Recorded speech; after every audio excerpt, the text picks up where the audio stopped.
Yo, what is going on, ladies and gentlemen? We're getting right into it. Welcome back to episode 10 of the Casual Weebs podcast. Listen, deep breath. Okay, well, I'm going to try to get through this intro as clean and fast as possible because this is seriously our biggest episode yet. It is huge, so bear with me here for this couple of seconds. So, first of all, episode 10, double digits, the big 1-0. That is absolutely awesome. It does not feel like we're already 10 episodes in. This has been absolutely flying by. It has been so much fun, and we are glad you guys are enjoying it. Not only the big 1-0, but tack an extra 0 onto that bitch because thank you guys for 100 subscribers. That is absolutely insane. We were Oh, talking about that last week on last week's episode at the end, talking about how grateful we are for you guys. The support has been absolutely insane and how we are just completely blown away. And I was like, you know what? We're probably going to be thanking you guys for 100 subscribers this video. And I was right and I was kind of wrong. So we were in the high 80s last week. Yesterday we were at 92, so we weren't supposed to hit 100 for this episode, but of course YouTube did its thing, and 1 week every month it gives us a ton of impressions, makes it super easy for you to find our content, and typically that week we usually get a ton of views, a ton of subscribers, a ton of likes, and a ton of comments, so we got 8 subscribers in a day, which is absolutely insane.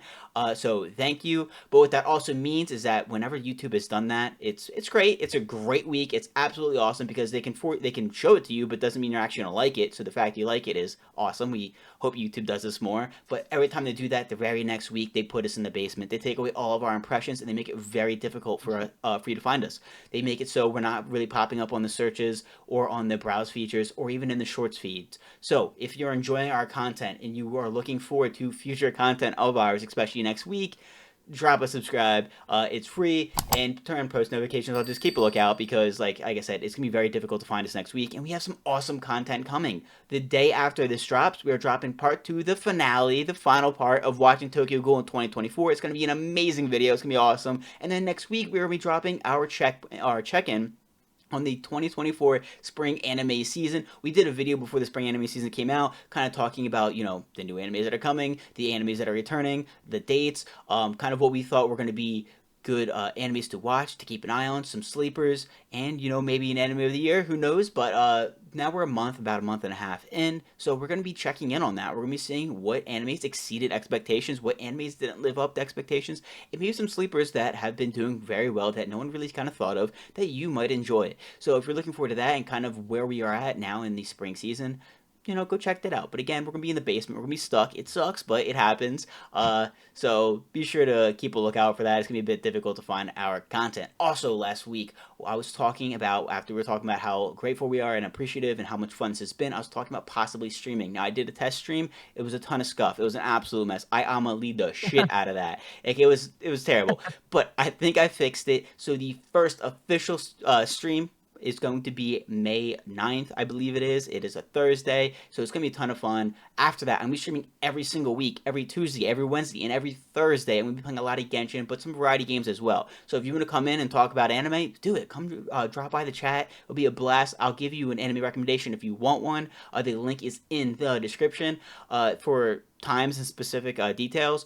Just go to the link. There is a schedule page. I keep that updated. It's going to tell you the time for your region or area, so you don't have to do any of the math. Twitch does it for you, which is really nice. So I'm super excited about that. Hopefully Thursday goes well, but I look forward to streaming more and more in the future and hanging out with you guys. Now, there is even more. Like I said, guys, this is a fat episode. So this week in anime has been incredible. All right, I thought Windbreaker was gonna be the best episode this week, but it wasn't. It lived up to the hype. It was really good. We got the start of the 5101, so I thought it was gonna be great. It delivered. It was really good. But Kaiju number 8 came out of nowhere. That episode was flawless. Now we have My Hero Academia season 7 episode 1. Insane. I had a rough start to My Hero Academia. Then I really kind of fell in love with it and really enjoyed it. This has been the most excited I've been for this anime. I think everything's coming together, and again, we are going to be talking more about it, but don't blink, don't breathe. Listen, there's going to be more anime coming, because now we have Demon Slayer coming out this Sunday. We're going to have more animes coming. It is absolutely insane. Crunchyroll does not want us to go outside and touch grass, and that is completely fine. But someone who did touch grass was Blake. So we're going to be talking at the end of the episode about Blake's anime convention that he went to this weekend, and it's going to be fun. But like I said, this episode is fatter than Jennifer Lawrence's ass. I like a tall woman with a nice big ass. Just saying. Like Jennifer Lawrence. So bear with us.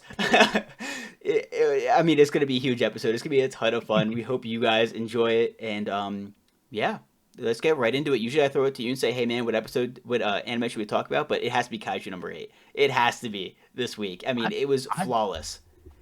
I felt the same way you did. I was super excited for Windbreaker, and even though that was cool, Kaiju like definitely had me on the edge of my seat. I felt like we ate super good this week. There was like so much good stuff to watch, so I'm just like itching to get into it. Kaiju was super dope. I did not. I really just didn't expect things to go that way, but I think we're getting a little bit more to the story. You know what I mean? They're Mhm. kind of building up what this first season's going to be and putting people in their places, so to speak. Um, but yeah, no more laughing at Kafka. He's the fucking man. Let's go. He delivered. Yeah, like you were saying about kind of setting up the story and the kind of the season. Like I never even thought about that. We didn't have a villain. We were setting up, Kafka and Ichikawa going into the, army and kind of joining those squads. But like we kind of started to see the form of the squad based on the characters like Shinomiya on the cover. We're kind of figured out who's gonna be on the same team together and stuff like that. But I'm like, who are they gonna fight against? They just normal kaiju. So kaiju number 9 being introduced was very cool. That really kind of gave us that foundation of this is what the season's gonna be about. That kaiju can now take over humans. And they're hiding among them. So there's going to be a whole new type of battle and war zone that they're going to be experiencing. I think that's going to be absolutely sick. Yeah, just like the timing of how they kind of showed us both sides. Like Kafka gets credit. He absolutely blows that Kaiju away or Honju or whatever it is. But the big one that comes after Shinomiya Yeah. again blows it away in one punch. Absolutely incredible. And I want to say the Proctor. I can't remember his name at the moment. But the Proctor definitely seems like one of the most capable members of like the defense force, right? So him and Mina. Mina, yes. Mina like immediately jump into action when they see things going haywire, right? So super sick. Kafka delivers wicked punch. We get to see a little bit of his power and like credit to the animation. It was sick. The build up, like, his wind up for the punch, like the lights and stuff, the colors, everything was super dope. And then he just blows it the fuck away in one punch. And like how the guts come down, it's just the two legs and like rain. Amazing. Like, again, we had talked about it last episode too, like the combination of horror aspects and blood and guts and like violence, but also like the hysterical comedic moments. He's literally about to blow this thing away, and Shinamina's like on the edge of death, bullet holes in her, and he's just like begging her not to like expose him as a kaiju. Yeah, please And don't then tell like anybody. yeah, you see like the that beam coming behind him, and he just turns around and fucking crushes it. Incredible. Super sick. That was insane. Not only that, we kind of see his strength, but it was funny how we were laughing at him at the beginning of the test because he got a 0, for being able to pull the force out. But then when they got a reading of another kaiju on the field, they were like, that's a 9.8. That's one of the strongest kaiju in the history of kaiju. So Kafka's not just a typical kaiju. He's one of the strongest ever recorded, which is just, you gotta love that, like, up and down there, where, like, human form, the absolute weakest. Kaiju form, there is no one stronger. Also, I loved how Shinomiya, we've really kind of understood her character a lot more this episode, because, like, her character is phenomenal. Like, the development is really great in the kind of the way they're showing her to us, because, like, we kind of see her in the beginning, and she's kind of stuck up. She's strong. She knows she's good. And she's kind of proved it by throwing his car, right? But like she's not like a typical, like very annoying, like snobby kind of like strong person. You know what I mean? It's not like she's sitting there looking down on everybody, like, you're not worth my time. I'm stronger than all of you. You're all waste to me. You know what I mean? She's just ignoring all the other people because they just don't interest her, which I prefer instead of being a snobby asshole. And then she's actually interested in Kafka, but she's like, oh, like you're a bit stronger, like you're hiding something. I want to see that. Like that's gonna be cool. Like let's compete. You know what I mean? So I thought that was a very cool dynamic and very cool with that in the main character that we don't typically see. And then, but also we kind of see, why she's like still giving her up. It's just like, okay, you're this strong, obviously you don't need to show off. You're gonna get in, like you don't have to worry about anything. Like, why aren't you letting anybody else get any of the kills or helping anybody else out? And we ended up seeing her backstory and kind of understanding why she can never take the foot off the gas, why she needs to keep going and going and going. So I think that that was very cool to understand her. But then also, of course, when we figured that out, it was a very cool moment because Kafla returned the favor and saved her. And now not only does she know his secret, but now it seems like they're a lot closer and they're pretty good friends from the words that he said to her. You know, that she did a great Yeah, job and it's okay. yeah, I think her reaction to being saved, and I will say, leading up to that, I literally texted you. I'm like, "Yo, Sheena Me is kicking ass. Like, she Yeah. fucking rocks. Like, she's walking the walk and talking the talk." So, like, I really appreciated her at the beginning, and then seeing her, like, even though she was gonna die, no doubt, she kept fighting and kept pushing through it. That was really cool. And with her backstory and everything that we learned about her and her dad kind of looked badass though. I want to see more of him. Sick facial hair, kind of a dick to your kid though. No, yeah, he's using her dead mom. Brutal, Like brutal motivation. do it for your mom. Do it for your mom. You know, her dead mom. Like awful, Terrible. awful. Deadbeat dad though, strong kid. Let's go. Usually with a guy, the dad's missing. With the girl, the mom's missing now. It's Fair enough. Yeah, he still following sucks though. trend. I'm sure we'll run into him later in the first season. Oh, absolutely. But I think it kind of like humanized her and made us appreciate like her position. There's a reason she's trying to be the strongest and she's trying to be perfect all the time. So I think we could rationalize with Sheena Me a little bit. And she did deliver. She was fucking awesome. She was way better than everybody by far. And then when Kafka comes in to save her, I think it kind of showed like the human element. She really did appreciate it. I mean, obviously she was going to die, but like she appreciated it and she could really respect like how strong Kafka was, because even though like you said she saw it in the parking lot, he finally showed it to everybody. And I will say the Proctor noticed too, you know, He it completely recognized it. blows he blows this kaiju away and he's like, oh, I have seen this before. Everyone's like, what would do this? I have seen this before. So I think he's pretty smart, and I'm sure it'll come into play too, because when he visits Shinomiya, at first, I was like, yo, she took credit for that. Like, that's lame. But she was still kind of looking out for Kafka Well, because no, she yeah, doesn't she want did it for to that blow his reason. cover. So I'm like, all right, stick. But she did a terrible job of lying. And now the Proctor obviously knows something's up. He's a pretty smart dude. I'm pretty sure he knows Kafka's hiding something too. We don't, get any dialogue or any looks into that further, but it'll be interesting to see like their next moves forward. I think he's actually going to think it's Ichikawa because I don't think Kafka was there the last time. I think Kafka left to go to the hospital and Ichikawa was still there kind of explaining things. But like, yeah, so I don't think she ever could have lied in a good way to cover that up because, it's way too fishy. There's way too many, like there's no good explanation, a good lie that could explain all of that. But yeah, I think it was really cool because, the absolute roller coaster though of emotions that she was going through in that moment. Think about it, she defeated it. Kaiju number 9 comes out of nowhere. She's like, what the fuck's this? Nearly kills her. Brings Kaiju back from the dead. So she's like, what is going on? She's about to die. Then Kafka saves her. Be like, oh yeah, I'm a Kaiju, by the way. Shows she's one of the strongest. Like, can you imagine the roller coaster of emotions that she's going through? The absolute madness. I mean, she probably doesn't know what the fuck's going on. She probably thinks she's dreaming. I would. I'd be like, this isn't real. And no way this is real. So I got to give it to her for that one. I mean, that's a crazy turn of events to go through.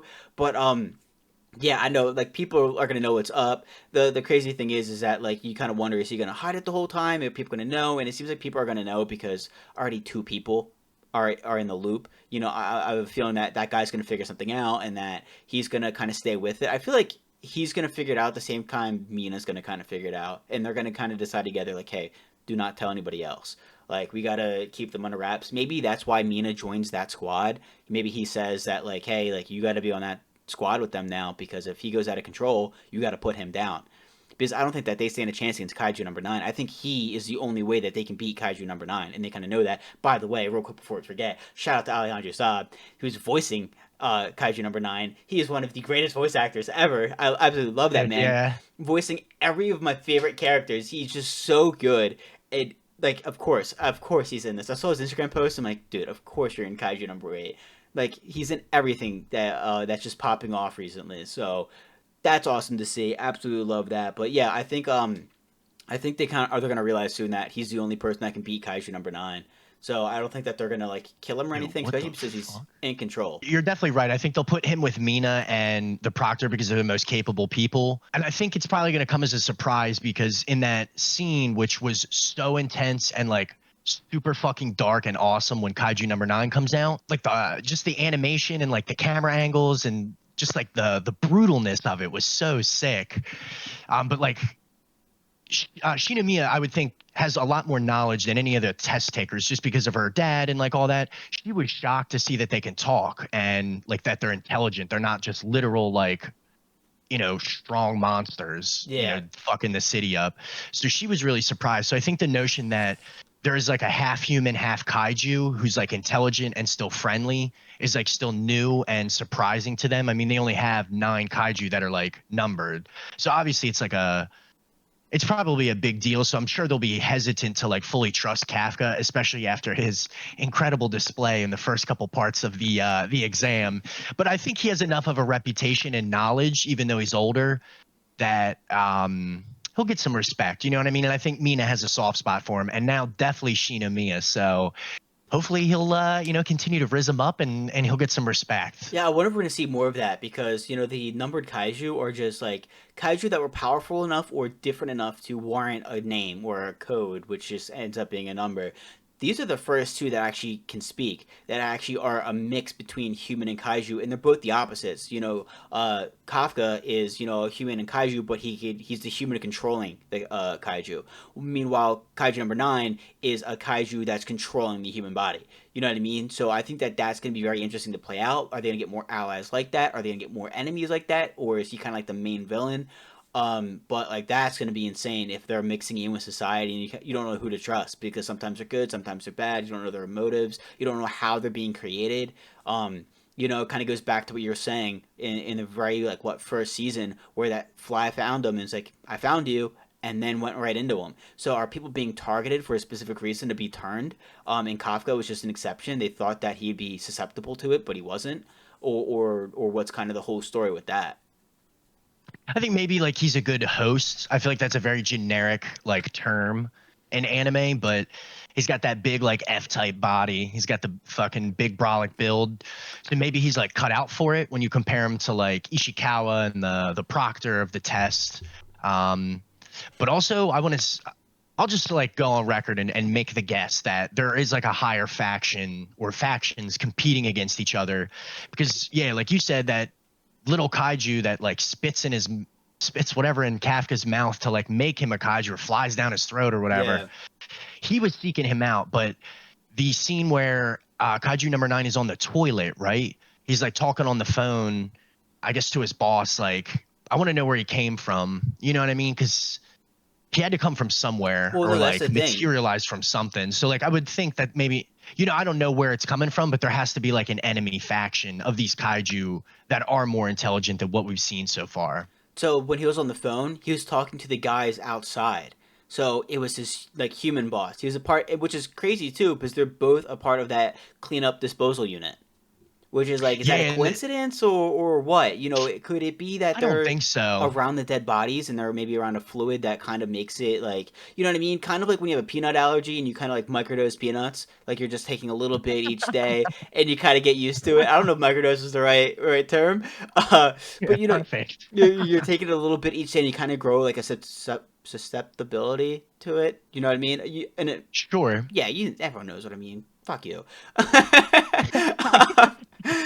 Is it like that maybe? Like they're just around the body, so they're a little bit more like immune to it, and that's what makes them good hosts, or what? But I think that's kind of crazy how they're all from the same place. It seems like so far, at least. Wicked episode, 11 out of 10. Everything from the animation to that like wicked fucking rock track as he just wound up that sick punch. Like everything was sick. The story's great. Flash coming off. Oh my god, that was good. Sick. And even like the transformation of like him into the kaiju, like they built it up well. I was so sick. It took everything within me to not immediately go read the whole manga. I was just like super impressed. I can't wait for next week though, for sure. Dude, I can't wait either. I'm super excited. It honestly looks so amazing. And like we were saying, like the animation, the story's all great. So many funny moments. Like right after he destroys it, it's kind of like regenerating. He's like, no, please, no, don't. He's like, yeah, no, I was just kidding. Yeah. It definitely is delivered on the hype though. Like, I mean, it's got like millions of copies of manga sold. If I had to recommend one show this season off, half of whatever the first season, I would say go watch Kaiju. Absolutely stellar episode. Yeah, I mean, it's been insane. It's such a weird anime too, which is, but in a great way. Like we said, it's just like a lot of personality. Yeah, but Windbreaker. That was another phenomenal episode this week too. So good, I'm a dude. little disappointed by that first fight. I thought we were gonna get, yeah, I definitely thought we were gonna get more. I don't want to say like that was bullshit because it was cool, like it was a Yeah. cool knockout, but I feel like it was more about the build up and then Suo's fight, which was just I mean, when it comes divine. to Tsugashita, I don't think we needed to see a lot of fight because we're about to see 5 101s. You know, if they drew them all out to be an episode, that's 5 episodes. That's over a month just to see these 5 1v1s type thing. Oof. So I Yeah, can see true why that. they shortened that, especially because we've already seen him fight. We saw him fight when they were rescuing that kid who was crossing the border. He fought Sakura, so we've already seen enough from him. You know what I mean? I can see why they made his fight super quick, even though it wasn't even a hit. He just grabbed his skull and put it into the floor, which was just insane. So metal, dude. I was But like, like, yeah, sick. would we have loved to see a bigger fight, more of a fight? Yeah, but like we understand why, and it was still super sick. That was somebody who we were thinking could possibly have lost. So far, I mean, Furin's cleaning up. They're sweeping. I mean, 'cause that was disrespectful from Sua. Sua just decimated that kid. I love. There's so many things about that. I mean, just going up to the fight, you know, his admiration for Sakura that kind of came out. He was kind of saying like, "Hey, like I wanna show you that I'm gonna keep up with you. Like I'm gonna be by your side."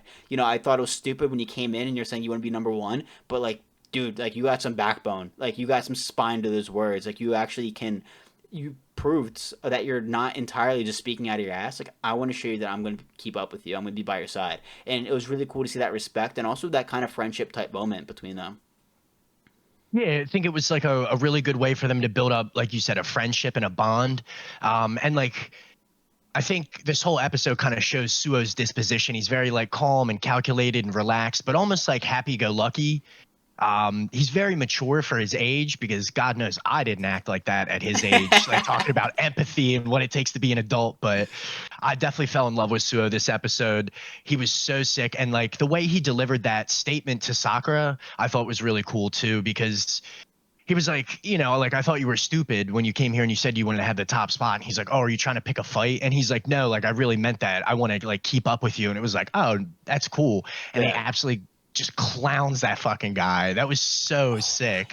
God, it was. That was one of the best like disrespects I've seen in anime in a very long time, if not of all time. Yeah, because he didn't just ragdoll the guy. He didn't just like fuck with him. Like he was actually like teaching him how to like kind of be a better person. He was actually showing him some life lessons. But at the same time, like what Furin is really smart about is that they saw the dynamic of that other school. And they just played on it. They understand that there's a lot more pressure on them because they don't give a shit if they lose. The class president was like, "Hey guys, don't worry. Like the main event's between me and the other kid. Like if you guys lose, you lose. It doesn't count. Like these aren't like going onto your record or anything." And that's when Sakura was like, "Fuck you. Like we're burying That's these kids." bullshit. And he's like, I know I can count on you guys. Like, I love you guys. But that's completely different from the other school that was like, if you lose, get out of here. Like, they threw that one kid off the stage and they started kicking his unconscious body. Like, that school doesn't fuck around. So they knew that they have way more stress and pressure to succeed because they're ruthless. They're literally like a pack of dogs, dude. And they're just playing on that. They're just poking those buttons. You know what I mean? And they're baiting them every time, and that's where you kind of really saw Sua kind of shine because he was just like he knew what was going on in that kid's head. He knew that that kid was just like so scared that that was going to happen to him, and that's how he was able to play with him and just toy him around, throw him around. I thought his fight style matched his personality perfect. You know, the martial arts. That was awesome. That was super cool. Yeah, it was like really, really well done, intelligently written, like that Wing Chun, like Aikido style martial arts versus like, yeah, just a brawler. Like it was really cool to see. And I feel like that is very accurate. You know what I mean? Those people are like fucking world champions. But it was super cool to see him fight. And I kind of like the cut scenes where like that one nobody, when they carried the first guy, I forget what his name was. I think what was his name? I don't remember the guys that get beat. They were pretty lame. Arima. Arima's the first guy they fight. Like Sugashita beats, and then they throw him off stage. Well, they like start talking trash with Sakura and Suo, and Choji, the leader for Shistoran, is like, "Yo, that's not your opponent. Get your hand off him." Yo, So he was like, pissed. yeah, and like the cutscene with his eyes and shit, and like they cut to Sakura's opponent, a couple times, and like you could tell he's pissed. Like he's definitely taking it personal that they're losing, and he's embarrassed. So like kind of the build up for Umamiya and Choji and Sakura's fight, I'm super excited. And even in like a pretty packed episode, um, like they still did a good job of like showing that, which I thought was cool. It like really had me excited for the next episode. But I will say Shistoran, like when they pull up to that theater, the Ori, I thought it was a little like campy, the whole like cage name, but I'm like, that's like what, fucking 15-year-old boys would like call their fight club. And like the art for it was super cool and it was different. It's not just another high school. So like artistically and just like as an anime fan, it was a really, really fun episode to watch, but it was also like interesting and well written. So that was super cool, other than just like the action. Yeah, I thought that was awesome. It really has me excited for later in the season because I mean some of these fights have just been very interesting, very fascinating, but like this can't be it. Fury can't sweep, you know what I mean? And we got through some of the lesser fights that we thought, could be, here or there, could go either way when there's absolute domination. But as we get to these other fights, like those are going to be bigger fights that Fjord really doesn't want to lose. You really don't want to see Sakura lose. You really don't want to see the one of the four kings or even the class president lose. So it's gonna be really crazy to see those fights, and there hasn't been any bit of a challenge, and like that's not going to be the case going later on. It's not like that school is all about strength and they're just going to get their ass whooped 5 out of 5 times, like not even close. So these next couple fights, I feel like are going to be absolutely insane. I feel like they're going to be much, much, much closer. And dude, I don't think Fioren's going to sweep. I mean, it would be weird if they did. In all honesty. All right, so we'll take since we were definitely wrong in our first picks. Who do you got going moving forward in the three fights? We weren't totally wrong. I think I said that Suwa was going to win. We said one would lose, right? I said one would was going to lose. Yeah.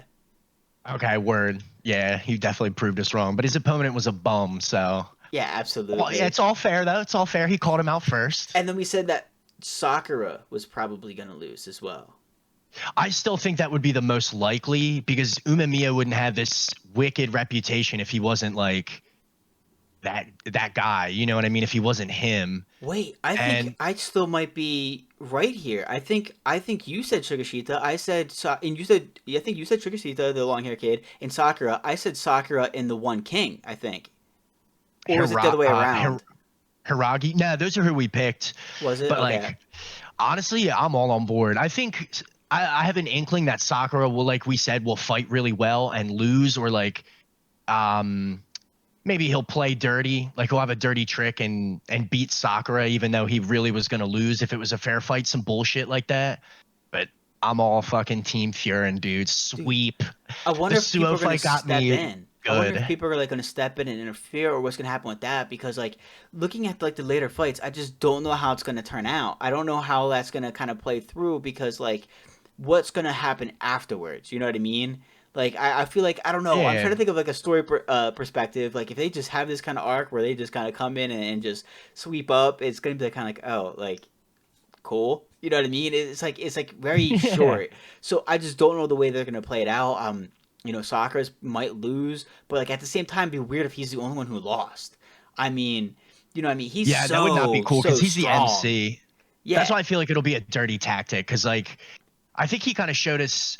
Maybe it's like his like athletics or I don't know, like the way he kicked Sugashita gives me the vibe that he's like very acrobatic or he's very flexible and like he'll be able to do a lot of different stuff. He won't have one style. He'll just be like real adaptable. Adapt. Yeah. And even though he might get his ass kicked in the beginning, I think he'll start winning. And you could even hear it in the crowd, especially in the Suo fight. The students at Shistoran were getting pissed. Or they're not students, I guess. It's like a club, right? I guess so, yeah. Corny, but no, I'm just kidding. But like they're getting pissed, like they're getting disrespected and they're getting embarrassed. And yeah, I could see something happen or somebody fucking like throws a can or a knife on or something. You know what I mean? Like who knows? Maybe that's too Tokyo Revengers, but we'll see. You know what I mean? Maybe a nice little too far, but yeah. Hopefully Sakura at least puts on a good show. But I'm with you. I feel like that would be weird to have everybody clean house except for Sakura. Although I will say, I would be most intimidated by Sakura's opponent. I think he's probably the best one. Or that's the biggest skill gap because Shistoran, they have their number one kid who's obviously better than Sakura's opponent, but he's also going against their number one guy. You know what I mean? Like you have the number Hmm. two going off against a freshman. Someone who's just coming in, just new to town. You know what I mean? Like that's the biggest gap, I guess, in role. I guess you'd say, because you can't Yeah. really judge it off of skill yet. We don't know either of their skills. Um, but yeah, he's at the top. Sakura's at the bottom. So it's definitely interesting to see. I can't wait to see more of it. But yeah, I mean, dude, I'm excited. I'm excited to see where it kind of just leads to as well. I thought it was super cool how Sakura was watching Suo and he was like, dude, like that's such an insane fight style. I really want to fight him. That kind of just shows the difference too between Sakura and Shishorin. It's because Sakura saw that fight style and he's like, dude, I want to see if I can seriously spar him. Like that would be difficult to fight against. I want to fight against it. Meanwhile, Shishorin was like, oh, we only care about strength, and yet their leader was sleeping during that fight. You know what I mean? I don't think that they're Very actually good about point. strength or fighting. I just think they're bored and angry. That's a really good point. I like Yeah. it. Very sharp. I think you're right though. They're angsty 15-year-olds, but Yeah. I think the maturity that comes with being, a Furin kid, like protecting the townsfolk, I think kind of pushes them to be maybe it's a little corny, but like Sue said, more adult like they have things to protect and care about rather than just being like the toughest guy on the block.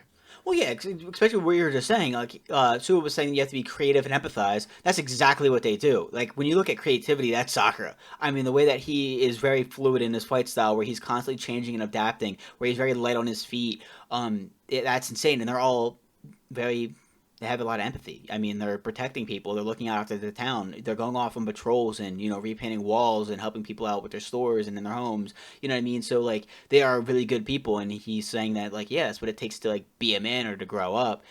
So it's very interesting how that kind of also translates into fighting, because I mean, Furion is winning by a lot right now. I mean, it is not even close. It's embarrassing. Love to see it. It's I love it, embarrassing. dude. I do agree with you though. Like I feel like I have more questions about the story moving forward. Like what are we gonna see? What are we gonna get into?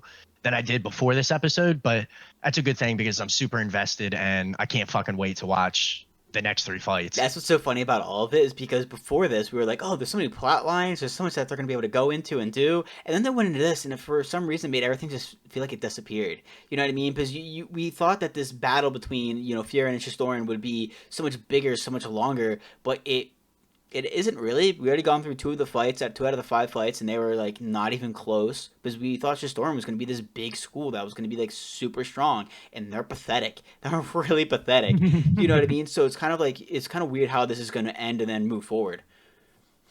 I agree, but I'm excited to see it. Like I'm Oh, definitely rocking with it. same. But yeah, I feel like I know less now than I did before this episode. But I'm excited. Like I feel like I said the same thing with Kaiju, but keep me away from the manga. Dude, I Fucking, mean, I'm so into it. Kaiju number 8 and Windbreaker have been some of the best two animes that we've had premiere in a while, considering how like I I feel like agree. low key they've been. Because like when it comes to like solo leveling, if solo leveling dropped this anime season, I don't think it would be my number one. It would be like my number four anime. Each week that I'm looking forward to. I don't think like two other animes or any other anime premiered with this many well developed or progressed animes like My Hero Academia, Demon Slayer, Time I Got Reincarnated as a Slime, Jobless Reincarnation. So many like heavy hitters that have such massive fan bases and such a cult like following, and have done this well and have been this amazing and this successful. Despite being in a league with all of them each and every week. So I think that they have been blowing it out of the park. I cannot wait to see just more and more from them. Just I want to binge so many seasons. I just want them all now. Yeah, dude, I know. But it's been a while since I felt like that. I really enjoyed Tokyo Ghoul, but after a while, it fucking starts to frustrate you. But like, I will say, at least so far through 5 episodes or 4 or 5, wherever they're all at, like there's kind of different stages for all these different animes. I feel Yeah, like. there is. But through 4 or 5 weeks, I'm like super into the story. The animations have been sick, and I feel like it's definitely lived up to the hype. And you still have like half a season to go, and to see what takes place and where the story goes. But I'm very satisfied, and I feel like it's really hard to compete with those animes, like you said. Like I had talked to the voice actor for Luffy, and she's like, "Yeah, I can't believe One Piece is bigger now than it has been in 20 years." So like to see those new animes, and Windbreaker was like super like a deep cut. I didn't heard about it. Hadn't heard about the manga. Like I knew about Solo Leveling and Kaiju. So I don't know. It's just kind of cool to see like a little anime that you were hyped for deliver. So hopefully the rest of the season is equally as dope as the first half. Like I said, it's crazy. I've never seen like an anime that premiered really deliver like these two have. Not just one of them, both of them have. And people are gonna fight us on that, but like I look at a lot of animes like again Solo Leveling, some of the other new ones that have come out, and they've had so much hype, and then they've also had so much frustration from the fan base. I'm not even saying that I was frustrated with them or I didn't like them as much, but like every big anime like that that's come out, you've seen backlash. You see fans getting upset and not liking certain aspects or certain things about that anime. And with Windbreaker and Kaiju number 8, maybe it's because they weren't as overhyped. They weren't overhyped at all. They were just kind of coming in and it's like, wow, they really delivered. That they really did an awesome job. But I mean, seriously, like in the environment they're in with all the heavy hitters, like I said, it's insane how well they're doing because not everyone has time to watch 15 animes a week. You know what I mean? So to sit there and to pick those like animes when you have all the other ones going on as well is pretty big. Like that's pretty insane. So I think that they've done amazing. And again, looking for way more seasons and talking about one of the heavy hitters. I mean, My Hero Academia. I mean, dude, when I first got into My Academia, I quit. I watched 3 episodes. I bailed. I was like, he's a crybaby. He's a bitch. I hate this. Months later, went back into it. Watched the first 3. Thought the same thing. Hit episode 4. I'm like, okay, this is kind of sick. Ended up kind of really falling in love with the anime, and I was like, this is really enjoyable. Binged the hell out of it. I liked it. I really enjoyed it.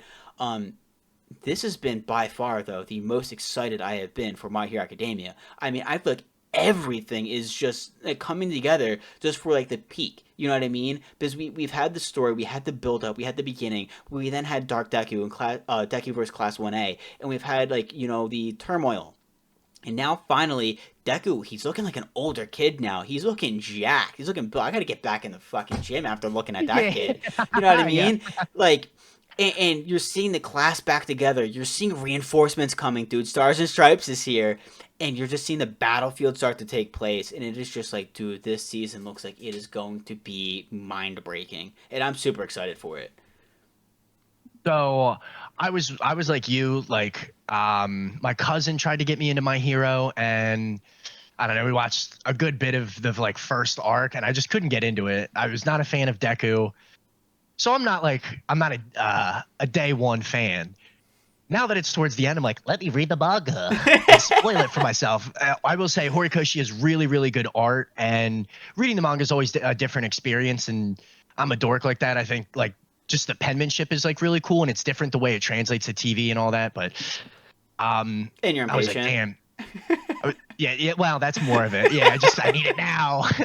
But like I will say, to the story's credit, it's really gotten good. Obviously, the art's cool, but I'm like, damn, I feel like I missed out. That's what you get for not rocking with it, even when it's like maybe a little slow through the first, season. So I went back and watched like a few episodes. Like they did that recap about Shigaraki. I don't know. It just like. I was like, damn, I really missed out. But I'm with you. I'm super excited. The episode with Stars and Stripe was super badass. And Tamura's a strong man to be mounted by a strong woman like that and stay focused on the goal. But Stars and Stripes is like a really dope character. And I feel like she gives off those real like USA Patriot vibes, like fucking Miller Lite NASCAR on the stealth fighter. Like she was sick. I don't know, like because it is about Japan and shit, but like how she comes over to help him out, like it was just kind of cool how they set that up. And yeah, I was really rocking with it. So I'm super excited to see the rest of the season, even though I might have an idea of how things play out. The animation's super sick, and yeah, Star and Stripe is badass. Yeah, like you're saying, she's like that, but she also has like the fuck you vibe. She's gonna do what she wants, break the rules, and then also she knows she's tough. Everyone just like she's like my bros. Yeah, dude. She's like, come on, my bros, we got this. Dude, it's so good. Like, yeah, she's a good leader. She just like gives like super fucking patriot vibes. I love it. Yeah, absolutely. It's so funny too because she was talking about her quirk and how she actually can have 2 rules, but she only actually has 1 because she used one of the rules to give her like the bang, so she looks like All Might. Dude, so funny. Like in the middle of like the most heated altercation, she just like rips that rule. It's like anything for the swag. I salute. Like it's insane, but it looks so cool. And like what's so nerve wracking watching her fight is because like she's so good, she's cocky though, and she's got that ego, and she doesn't know that he's turning into All for One. So the Yeah, problem is that like they're trying to take her powers, and all it's going to take is one touch.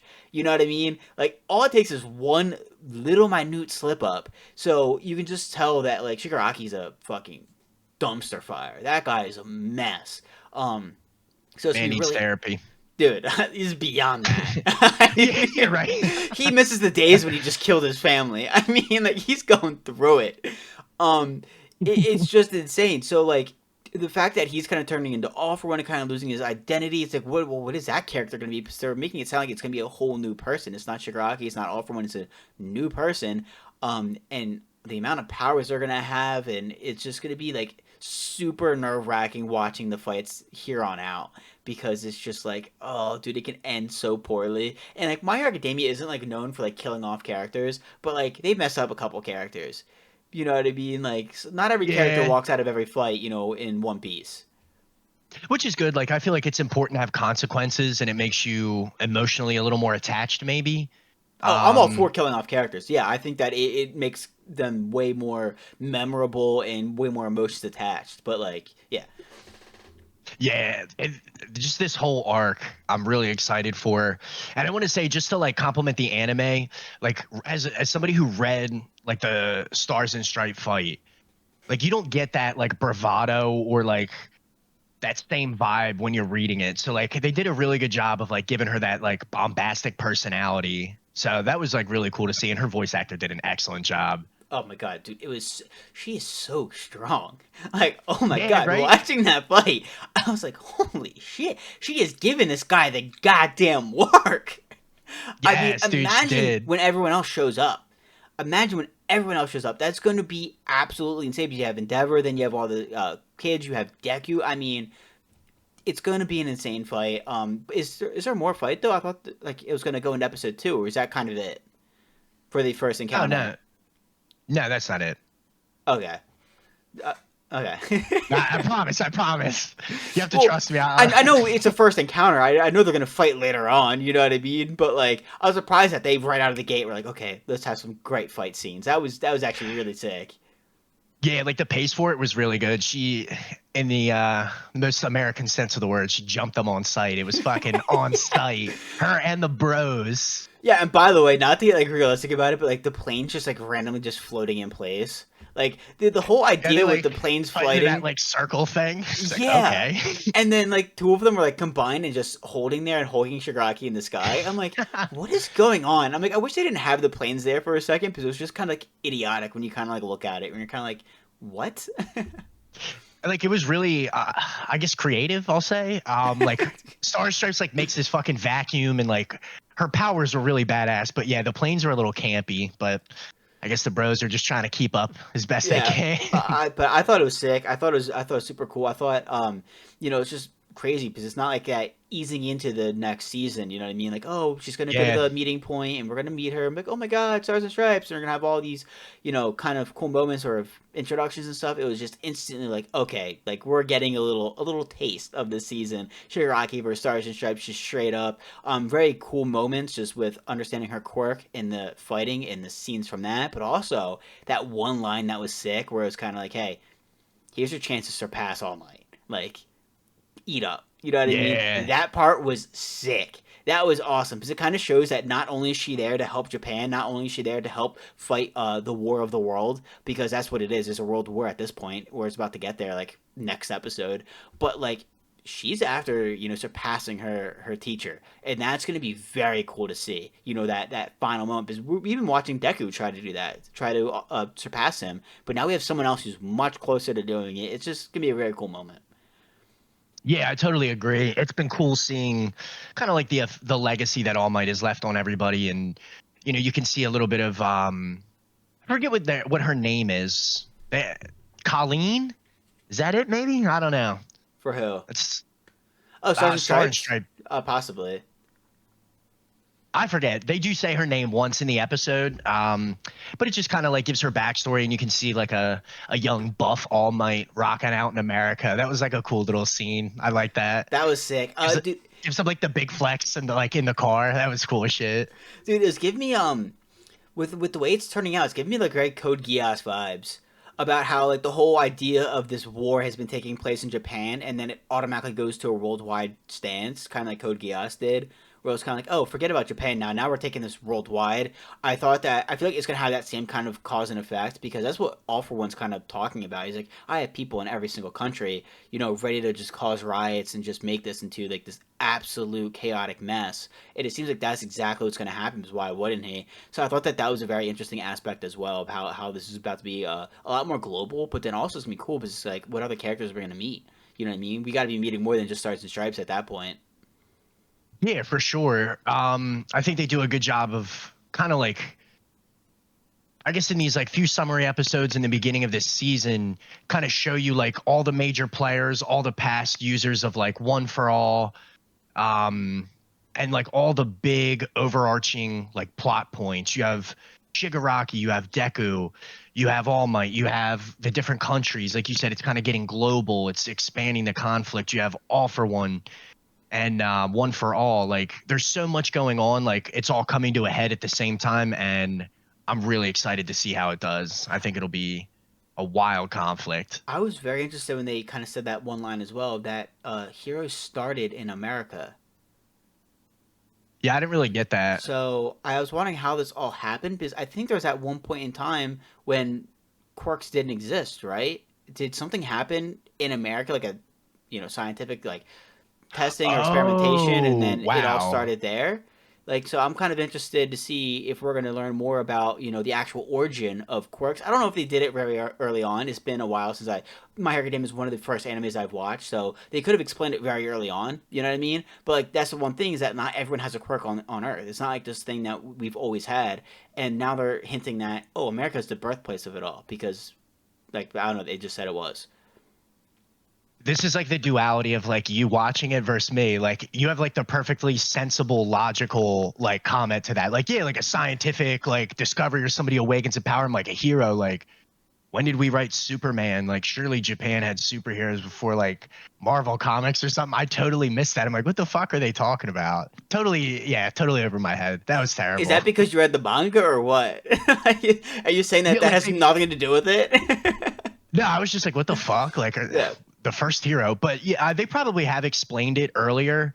I should go back and watch it. I feel like it's a little daunting at this point. Yeah. Even though we just pumped out 3 seasons of like Tokyo Ghoul. I mean, the Like I thing, probably could, but yeah, season 7's like yo, it's too hot for me to go back right now. speaking of Tokyo Ghoul, that opening for My Hero Academia for season 7, very Tokyo Ghoulish vibes in my opinion. Yeah, yeah, very That cool that OST for yeah. sure. I was like, dude, we just watched Tokyo Ghoul. Like, this feels like the same exact shit. Like, not in a bad way. Yeah. I liked it. I was like, oh, I fuck with this. This is nice. Yeah, very good stuff. The music was sick this week. I felt like it stood out more than it does other weeks. Like good little like background tracks and Mm. OSTs. So nicely done. Yeah, Animus is doing an awesome job with that. But yeah, I guess when it comes to the whole America comment, maybe we'll find out more about it. Maybe not. But yeah, I thought that so far, My Hero Academia is awesome. Like I said, this is the first time I'm really like jumping out of my seat, with excitement for it. I'm just so hyped. It's going to be so cool. It seems like everything's really setting up, and well, everything seems like it already set up, and now it's about to happen. All the big scenes, all the big fights. And it's coming towards the end, right? Like, so the manga's at like season 8, isn't it? The manga's not over though, but isn't the manga I don't at know. like season Haven't 8? read it. Yeah. Totally clueless. Unbelievable. So it seems like we're coming towards the end here. So that's actually like pretty cool. So I'm really excited for that. But let's get into your anime convention stories. So, Fan Expo 2024 in the beautiful city of Philadelphia was absolutely fucking awesome. I've been to like other small conventions and stuff where it's just like local artists or like people will cosplay, and that's always cool. I always like seeing people, get dressed up, and people always go hard for their That's the cosplays. best when they go all out. I went to one in Atlantic City on the boardwalk, which was really fucking funny to see. Like, I don't know, you got like like a VTuber and then like a Star Wars character and then like One Piece and like I don't know, you see every type of like media like walking the beach taking like pictures of the sunset and like their fits. So like this was a different vibe, but it was it was in like a right on Market Street at the convention center. So you like walking around to go get food and like everyone's dressed up. People were like, what's going on in the city today? But everyone like really showed up. It was by far the biggest convention I'd been to. They had tons of like the dub voice actors, Denji, Ichigo, Luffy, Miss Colleen, who I was fortunate enough to meet. She was super, super cool. They had Deku, and I gotta say, my man was working hard. He must have done the Plus Ultra voice 1,000 times for people. But like they were really cool about that. Like, you know, they kept you moving and you had to move like decently fast. But they were like really cool at talking to people and asking questions. And I got a pop signed. I'll have to pop it out. My Gear 5 Luffy action here. She drew the gum fruit on it. So like I don't know, shit like that was super cool. And then they had like obviously they had figures, right? I like a nice figure. Your Thankfully, Hanoi shelf. yeah, nobody needs to see the shrine yet. Um, yeah, they had like a lot of One Piece figures, a couple Dragon Ball Z ones, but they had like Zoro with the Reaper that was like $800. I mean, it was like a massive. It wasn't even a figure; it was a statue. God They had a bunch of damn. Luffy ones. They had a Goku one, but they were like 1,000 or more. But it was super sick. The quality of like all the work and the art. I got tons of stuff. Spent too much money, but that's what I was there to do. So yeah, just really, really cool. Everybody killed it, and I would say I didn't cosplay. I went as Denji without blonde hair because I think all my hair would fall out if I dyed it blonde. It's just a white shirt and a black tie. It's like, yeah, I could do that. But I would definitely encourage people if you're like on the fence about it or like I don't know, you think it might be an awkward experience. It's not. Just go. There were people that like you could tell put weeks into their costumes, some like super hard hitting One Piece spoilers, some like Five Elder shit, like just it was amazing. Like a lot of Chainsaw Man stuff. I would just encourage people who like have thought about doing it to attend a big one and just yeah, take it all in because it was a blast. It was a lot of fun. Did you go up to Denji's voice actor and like, hey man, like when's like season 2 coming? Like, is there like something after the movie? Like, give us the So I details. actually made the mistake of going in like right away and getting in line for the voice actors right away. But if you went at the end of the day, there was way less like traffic and you waited less. They also had like the voice of Mario, the voice of Sonic, Damn. some like really really cool people. And there's others that I'm forgetting. Master Chief and I don't know. There was like a lot of like big stars, but I was like overwhelmed by it. They also had some well, I'll skip the Hololive stuff for now, but like they had like Itasha's there, like people were laughing at me. I was taking pictures with like the Hololive cars and stuff. So they're out there. Don't you worry about it. But yeah, it was a 10 out of 10 experience all the way around. Of course, you're a sucker for the Hollow Live. And like I'm walking with my brother who unfortunately has to hear about it whether he wants to or he doesn't actually, but He's got you on I'm the like leash, like pulling you away from it. Like, nope, he over was like here. he seen it was like a Subaru STI with Subaru on it, perfect. And I'm like, I like turned to him and he's like, come on, man, like take a picture and keep walking. I'm like, nope, gotta get a selfie. Yeah, there was like a couple other cars. It was really really cool, but I didn't meet who owned it because I definitely would have geeked out. Probably a good thing. Yeah, probably a good thing. I mean, yeah, it definitely seemed really cool. I mean, my buddy hit me up. His sister apparently went to it, and he's like, "Dude, we got to go next time." So next time that it's in town, I'm definitely going. It seems like it's gonna. It seems like it's such an awesome time, and it's sick.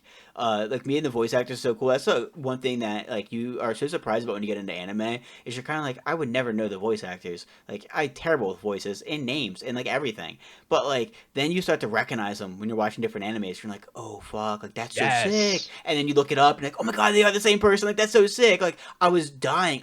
Who was it? It was Jujutsu Kaisen. I was showing it to my buddy, the one who texted me about like, oh, his sister went. I was showing him Jujutsu Kaisen for the first time. He's now watching it. He was like, he heard the voice of the principal. Remember the principal? How it was the scene where he was making the puppets and Itadori was getting his ass kicked. He's like, dude, is Yeah. that Zhang Li? I'm like, huh?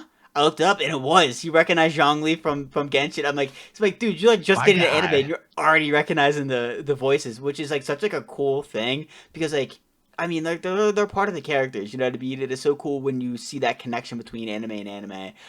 Like with Alejandro Saab, I mean, he's awesome. But a lot of that stuff is so cool. So I definitely like want to check that out. Like that seems like such an awesome aspect of it all. I like super underestimated how big the event would be. Obviously, like the Philly Convention Center is like very, very big. So I should have been like, oh yeah, this will be a big fucking event. But I hadn't been to anything that size. So like we will definitely have to go. Like I would 100% encourage it. Um, and like just one more note, like the voice actors, I think I followed a page on Facebook that would like put up on their birthday like just big roles they've been in. Hmm. And a lot of the voice actors there, Power, I forgot about her. She had a wicked cool like list of characters that she did. It was like, oh my god, I Yeah. had no idea. Yeah, you Her name never was understand that. It's insane. But I thought the same thing with Alejandro Saab, where I was like, oh, cool, he's like in everything. But there's so many voice actors like that. He's not the only one that's like in absolutely everything. So many of them, like the Japanese voice actor who plays Anya. Oh, who yeah, else? No, is it your? It's Himawari from Boruto. What's her name? yeah, Himawari. Yeah, but then she also plays like so many other like Shinobu. Like they're all the same character. That makes no sense. I mean, they're all the same, voice actor. Makes no sense. It's that kind of stuff is so cool, and then you kind of realize just how talented some of them are because like you wouldn't recognize them. It's one thing to like recognize their voice. You're like, oh, like that's so sick. But then when you see the amount of characters that they've been a part of, and you're like, that is the same person. Like they can do that. Like that's the same with Jingwoo, or Sungwoo from Solo Leveling. His voice actor was apparently the voice actor in the beginning and the end. So when he was a real wimpy sounding, and then when he was like the absolute like Ooh. beefy dude, same guy, and it was insane. People were surprised that it was the same person, but like it's insane how like talented they are. So I think just anything that is the kind of thing, anything anime related, go and do it because it's the community. They're always going to come out and support. Like we got to go see Chainsaw Man in theaters. That's going to be insane. There's Hell going to be yeah. so many people there. I bet there's going to be a ton of people cosplaying, and it's going to be like one of those cool things where then everyone has those massive reactions in the theaters. I don't know. I think if there's like something anime based going on, I feel like the community's so cool and so passionate about it, or it's just always going to be a good time. Yeah, absolutely. Like the people are super cool.